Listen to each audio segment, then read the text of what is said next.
Mysteries await just a page away. Ready to dive in? Welcome to The Book Reader, where stories unfold one enchanting page at a time. Subscribe now and unlock the magic. Of The Girl Who Played with Fire by Stieg Larsson. Part 3. Absurd Equations.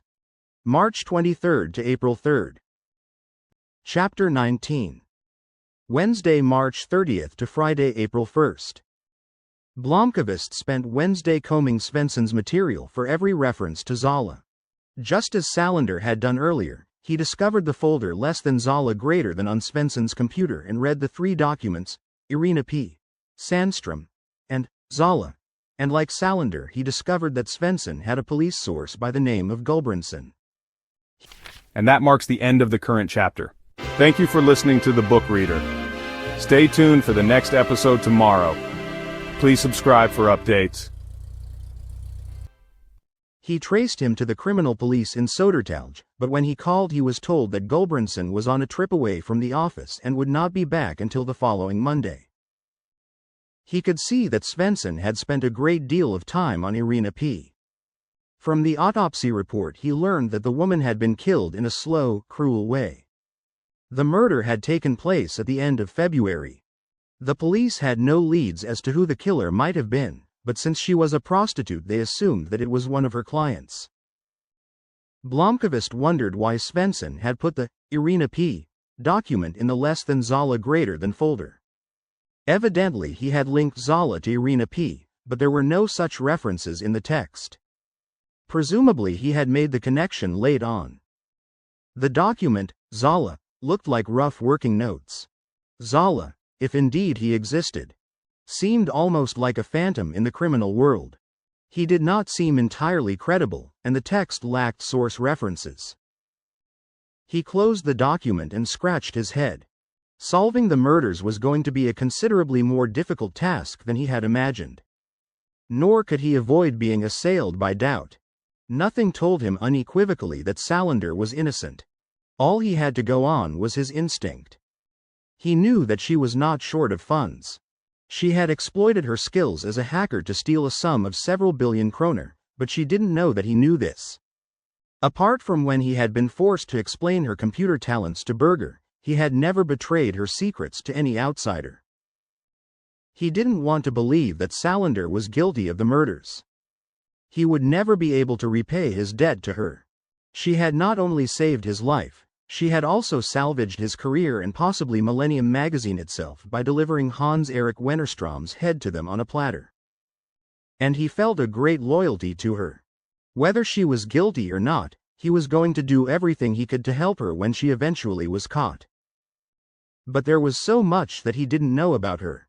The psychiatric assessments, the fact that she had been committed to one of the country's most highly regarded institutions, and that she had even been declared incompetent, all tended to confirm that something was wrong with her. The chief of staff at St. Stefan's psychiatric clinic in Uppsala, Drive, Peter Teleborian, had been widely quoted in the press.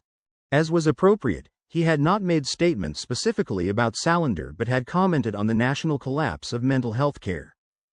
Teleborian was renowned and respected not merely in Sweden but internationally as well. He had been thoroughly convincing and had managed to convey his sympathy for the murder victims and their families while making it known that he was most anxious about Salander's well-being. Blomkvist wondered whether he ought to get in touch with Dr. Teleborian and whether he might be able to help in some way. But he refrained. The doctor would have plenty of time to help Salander once she was caught. Finally he went to the kitchenette and poured coffee into a cup with the logo of the Moderate Unity Party and went in to see Berger. "I have a long list of Johns and pimps I have to interview," he said. She looked at him with concern. "It'll probably take a week or two to check off everyone on the list. They're dotted about from Strängnäs to Norrköping. I'll need a car." She opened her handbag and took out the keys to her BMW. "Is that really all right?" "Of course it's all right. I drive to work as rarely as I drive out to Saltsjöbaden. And if need be I can take Gregor's car." "Thanks. There's one condition, though." "What's that?" "Some of these guys are serious thugs. If you're going out to accuse pimps of murdering Dag and Mia, I want you to take this with you and always keep it in the pocket of your jacket. She put a canister of mace on the desk. Where'd you get that? I bought it in the States last year. I'll be damned if I'm going to run around alone at night without some sort of weapon. There'll be hell to pay if I get caught in possession of an illegal weapon. Better that than me having to write your obituary, Michael. I'm not sure if you know this, but sometimes I really worry about you. I see. You take risks and you're so pig-headed that you can never back down from a stupid decision. Blomkvist smiled and put the mace on Erica's desk. Thanks for the concern.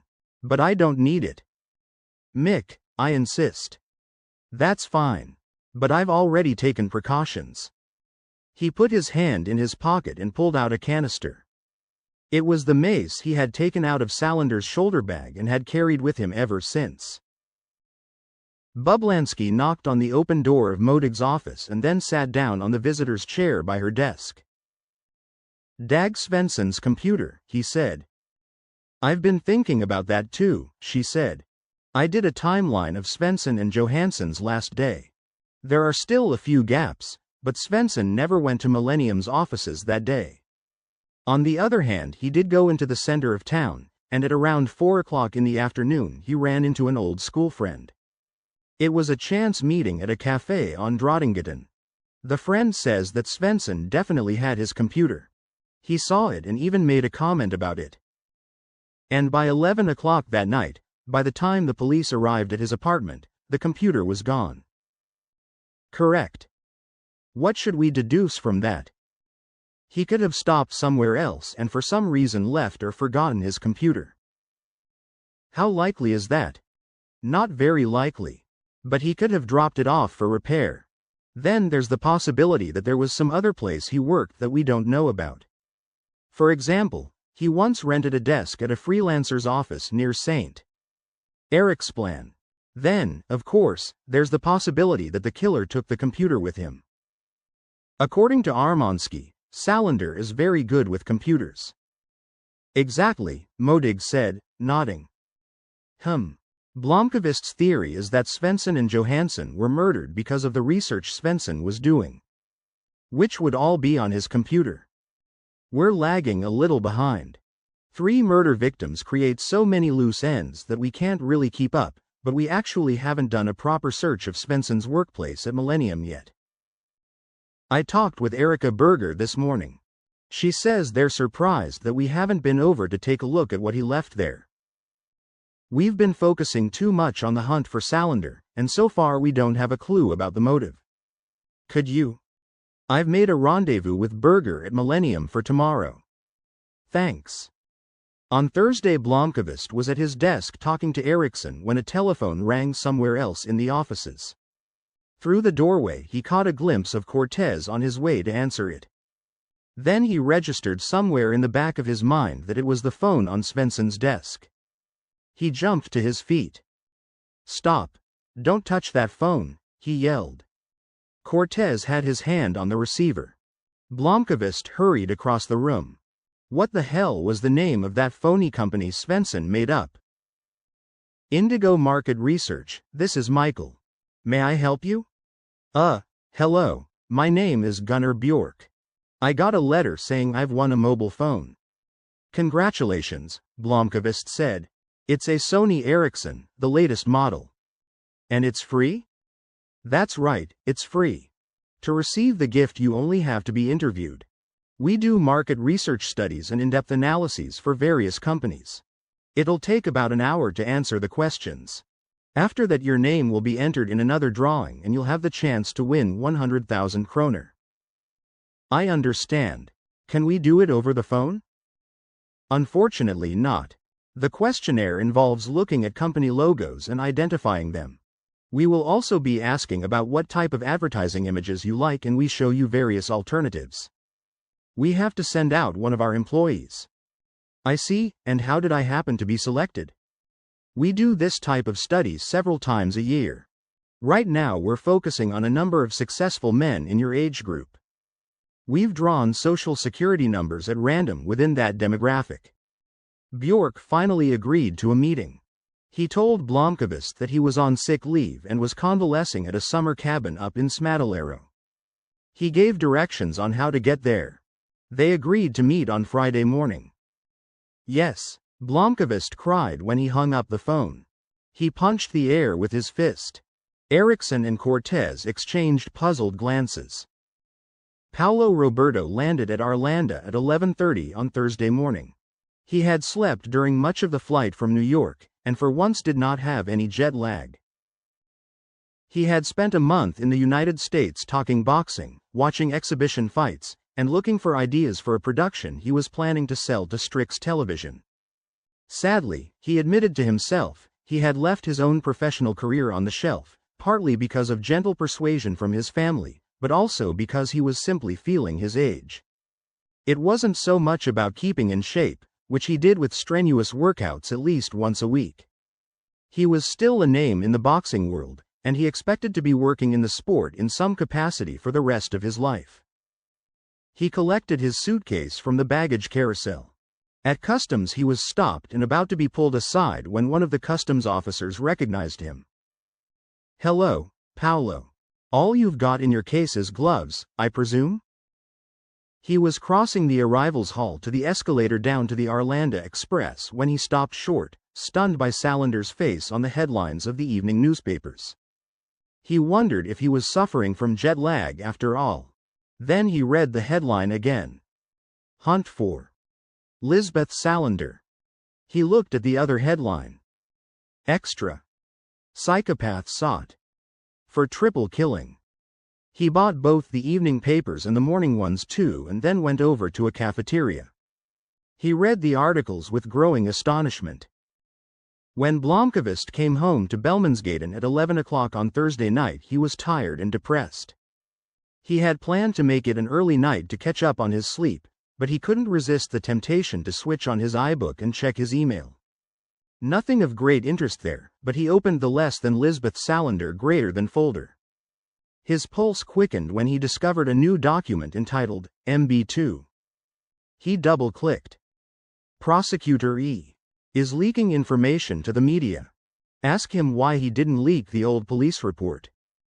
Blomkvist pondered the message, baffled. What old police report? Why did she have to write every message like a riddle? He created a new document that he called Cryptic. "Hi, Sally. I'm tired as hell and I've been on the go non-stop since the murders. I don't feel like playing guessing games. Maybe you don't give a damn, but I want to know who killed my friends. M." He waited at his desk. The reply, Cryptic 2, came a minute later. "What would you do if it was me?" He replied with Cryptic 3.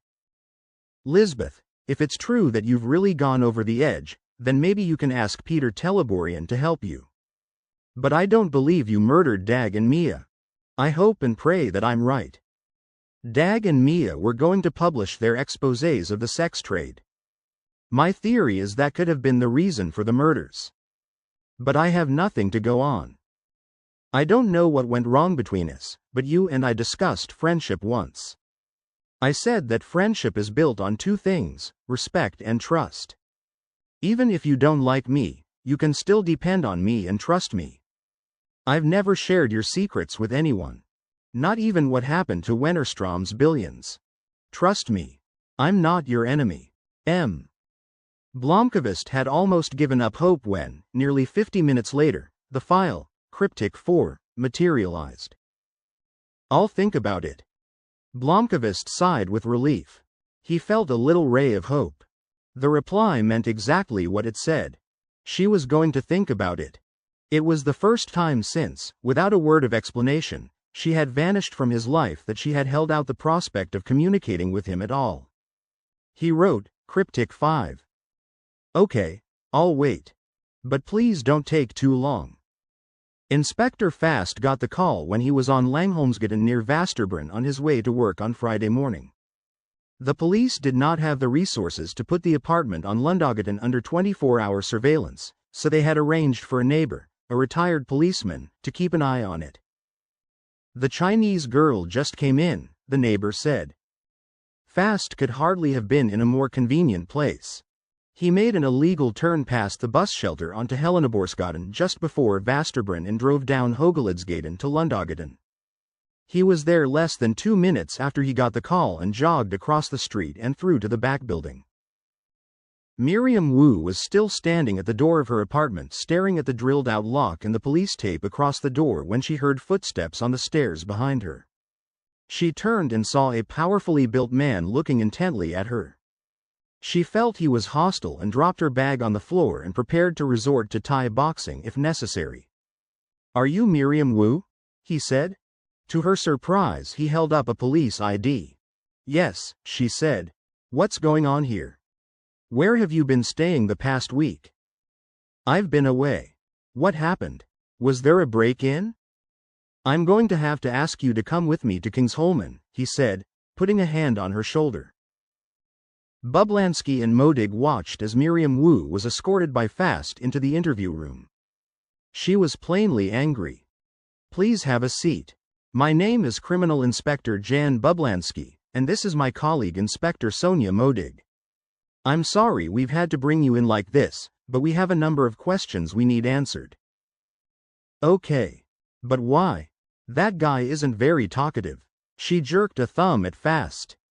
"We've been looking for you for some time. Can you tell us where you've been?" "Yes, I can. But I don't feel like it, and as far as I'm concerned it's none of your business." Bublansky raised his eyebrows.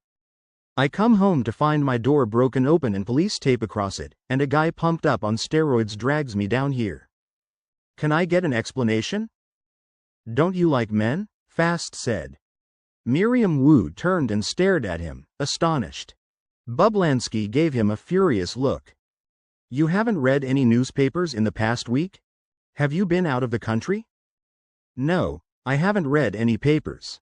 I've been in Paris visiting my parents. For 2 weeks. I just came from Central Station." "You took the train?" "I don't like flying." "And you didn't see any news headlines or Swedish papers today?" "I got off the night train and took the tunnelbana home." Bublansky thought for a moment. There hadn't been anything about Salander in the headlines this morning. He stood up and left the room. When he returned, he was carrying Aftonbladet's Easter edition with Salander's photograph on the front page.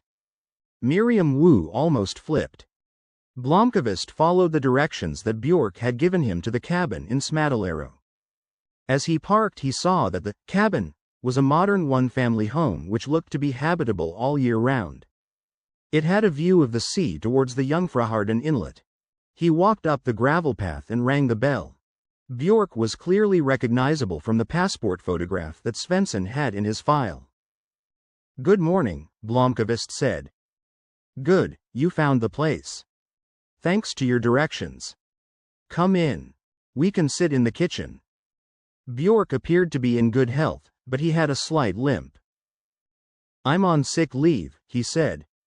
"Nothing serious, I hope. I'm waiting to have surgery on a slipped disc. Would you like coffee?" "No thanks," Blomkvist said and sat at the kitchen table and opened his briefcase. He took out a folder. Björk sat down facing him. "You look familiar. Have we met before?" "I think not," Blomkvist said. "I'm sure I've seen you somewhere. Maybe in the newspapers. What did you say your name was?" "Michael Blomkvist. I'm a journalist, I work at Millennium magazine." Björk looked confused. Then the penny dropped. Kalle Blomkvist. The Wennerström affair. But still he did not understand the implications. "Millennium? I didn't know you did market research." "Once in a while. I'd like to begin by asking you to look at 3 photographs and tell me which one you like best." Blomkvist put images of 3 girls on the table. One had been downloaded from a porn site on the internet. The other 2 were blown-up passport photographs. Björk turned pale as a corpse. "I don't get it." "No?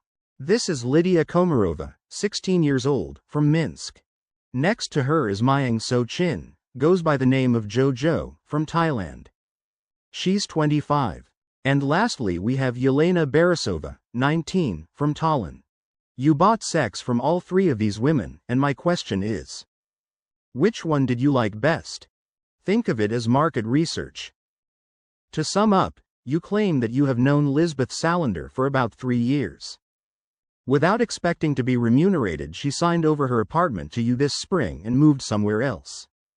You have sex with her once in a while when she gets in touch, but you don't know where she lives, what kind of work she does, or how she supports herself. Do you expect me to believe that? Miriam Wu glowered at him. I don't give a shit what you believe. I haven't done anything illegal, and how I choose to live my life and who I have sex with is none of your business or anyone else's. Blomkvist sighed. That morning, when he had received news of Miriam Wu's reappearance, he had felt a great sense of relief. Finally a breakthrough, but the information he was getting from her was anything but enlightening.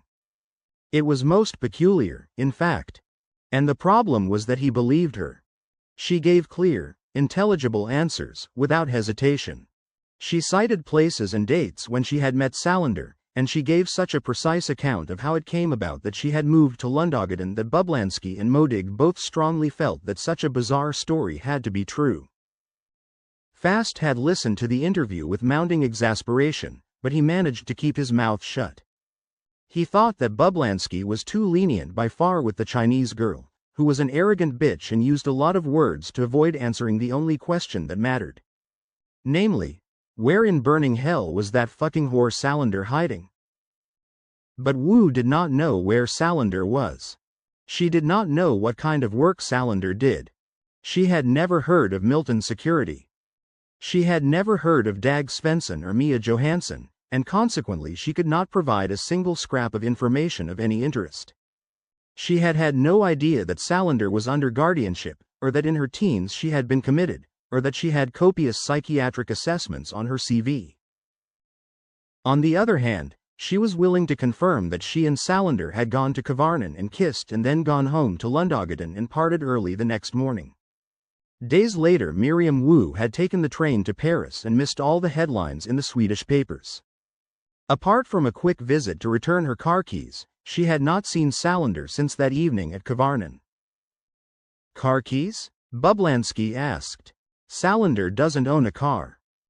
Miriam Wu told him that she had a burgundy Honda which was parked outside the apartment building. Blomkvist got up and looked at Modig. Can you take over the interview? He said and left the room. He had to find Holmberg and have him do a forensic examination of a burgundy Honda parked on Lundagaden. And he needed to be alone to think. Gunnar Björk, assistant chief of the immigration division of the security police, now on sick leave, sat ashen and ghost-like in the kitchen with its lovely view of Jungfruharden. Blomkvist watched him with a patient, neutral gaze. By now he was sure that Björk had had nothing to do with the murders. Since Svensson had never managed to confront him, Björk had no idea that he was about to be exposed, his name and photograph published in Millennium and in a book. Björk did offer one valuable piece of information. He knew Nils Bjurman. They had met at the police shooting club, where Björk had been an active member for 28 years. For a time he had even sat on the board along with Bjurman. They weren't close friends, but they had spent time together and occasionally had dinner. No, he had not seen Bjurman in several months. The last time he ran into him was the previous summer, when they had been drinking in the same bar. He was sorry that Bjurman had been murdered, and by that psychopath, but he didn't plan to go to the funeral. Blomkvist worried about the coincidence but gradually ran out of questions. Bjurman must have known hundreds of people in his professional and social life. The fact that he happened to know someone who turned up in Svensson's material was neither improbable nor statistically unusual. Blomkvist was himself casually acquainted with a journalist who also appeared in the book. It was time to wind things up. Björk had gone through all the expected stages. First denial, then, when shown part of the documentation, anger, threats, attempted bribery, and, finally, pleading. Blomkvist had ignored all his outbursts. "You'll ruin my life if you publish this stuff," said Björk. "Yes. And you're going to do it?" "Absolutely." "Why? Can't you give me a break? I'm not well." "Interesting that you bring up human kindness as an argument." It doesn't cost a thing to be compassionate. You're right about that.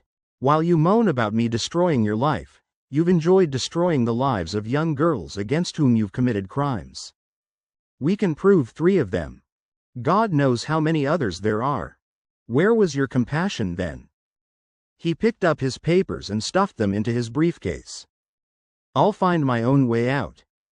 As he reached the door, he turned back to Bjork. Have you ever heard of a man named Zola? He said. Bjork stared at him. He was still so agitated that he scarcely heard Blomkvist's question. Then his eyes widened. Zola. It's not possible. Björman. Could it be possible? Blomkvist noticed the change and came back to the table. Why do you ask about Zola? Bjork said. He looked to be almost in shock. He interests me, Blomkvist said. Blomkvist could almost see the wheels turning in Bjork's head. After a while Bjork grabbed a pack of cigarettes from the windowsill and lit one. If I do know something about Zola, what's it worth to you? It depends on what you know. Feelings and thoughts tumbled through Bjork's head. How the hell could Blomkvist know anything about Zalachenko? It's a name I haven't heard in a long time, Bjork finally said. So you know who he is? I didn't say that. What are you after? He's one of the names on the list of people Svensson was investigating. What's it worth to you? He said again. What's what worth? If I can lead you to Zola, would you leave me out of your report? Blomkvist sat down slowly. After Hedestad he had decided never again to bargain over a story. He did not intend to bargain with Bjork either. No matter what happened he was going to hang him out to dry. But he realized he was unscrupulous enough to do a deal with Bjork, then double-cross him. He felt no guilt. Bjork was a policeman who had committed crimes. If he knew the name of a possible murderer, then it was his job to intervene, not to use the information to save his own skin. Blomkvist put his hand in his jacket pocket and switched on the tape recorder he had turned off when he got up from the table. Let's hear it, he said. Modig was infuriated by Fast, but she did not allow her expression to reveal what she thought of him. The interview with Miriam Wu, which had continued after Bublansky left the room, was anything but by the book. Modig was also surprised. She had never liked Fast and his macho style, but she had considered him a skillful police officer. That skill was glaringly absent today. It was obvious that Fast felt threatened by a beautiful, intelligent, and outspoken lesbian. It was equally obvious that Wu was aware of Fast's irritation and ruthlessly played to it. So you found the strap-on in my drawer. What did you fantasize about then? Miriam Wu gave a curious smirk. Fast looked like he was going to explode. Shut up and answer the question. You asked me if I ever fuck Lisbeth Salander with it. And my answer is that it's none of your fucking business. Modig raised her hand. The interview with Miriam Wu was interrupted for a break at 11:12 a.m. She turned off the tape recorder. Would you stay here, please, Miriam?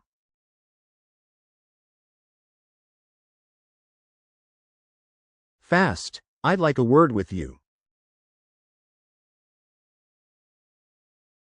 Miriam Wu smiled sweetly when Fast gave her a filthy look and slouched after Modig into the corridor. Modig spun around and looked Fast in the eye, her nose nearly touching his.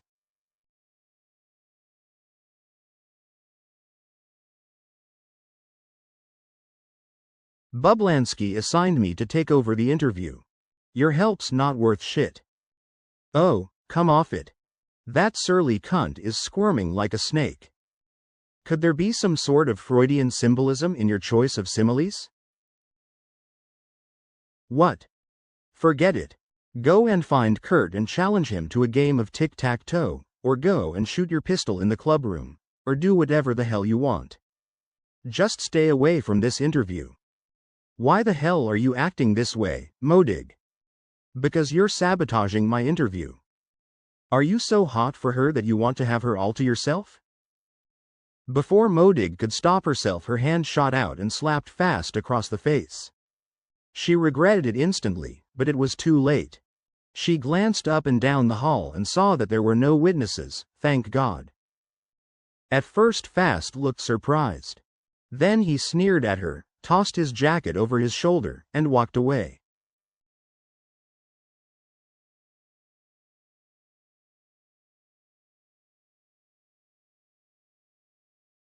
Modig almost called after him to apologize but decided against it. She waited a whole minute while she calmed down. Then she collected 2 cups of coffee from the vending machine and went back to Miriam Wu. They sat in silence, drinking the coffee. At last Modig looked up. "I'm sorry. This is probably one of the worst interviews ever conducted in police headquarters. He seems like a great guy to work with. Let me guess. He's heterosexual, divorced, and in charge of cracking gay jokes during coffee breaks. He's a relic of something. That's all I can say. And you aren't? At least I'm not homophobic. I'll buy that. Miriam, we, all of us, have been working around the clock for 10 days now. We're tired and pissed off. We're trying to get to the bottom of a horrible double murder in Enskede and an equally horrible murder near Odenplan. Your friend Lisbeth Salander has been linked to the sites of both crimes. We have forensic evidence. A nationwide alert has been put out for her. Please understand that, whatever the cost, we have to apprehend her before she does harm to someone else or maybe to herself. I know Lisbeth Salander. I can't believe she murdered anyone. You can't believe it or you don't want to. Miriam, we don't put out a nationwide alert for someone without a damn good reason. But I can tell you this much. My boss, Criminal Inspector Bublansky, isn't convinced that she's guilty. We're discussing the possibility that she had an accomplice, or that she was somehow drawn into all this against her will. But we have to find her. You believe she's innocent, Miriam, but what happens if you're wrong? You say yourself that you don't know that much about her. I don't know what to believe. Then help us figure out the truth. Am I being arrested for anything? No. Can I leave here when I want? Technically, yes. And untechnically? You'll remain a question mark in our eyes. Miriam Wu weighed Modig's words. Fire away. If your questions piss me off, I won't answer. Modig turned on the tape recorder again.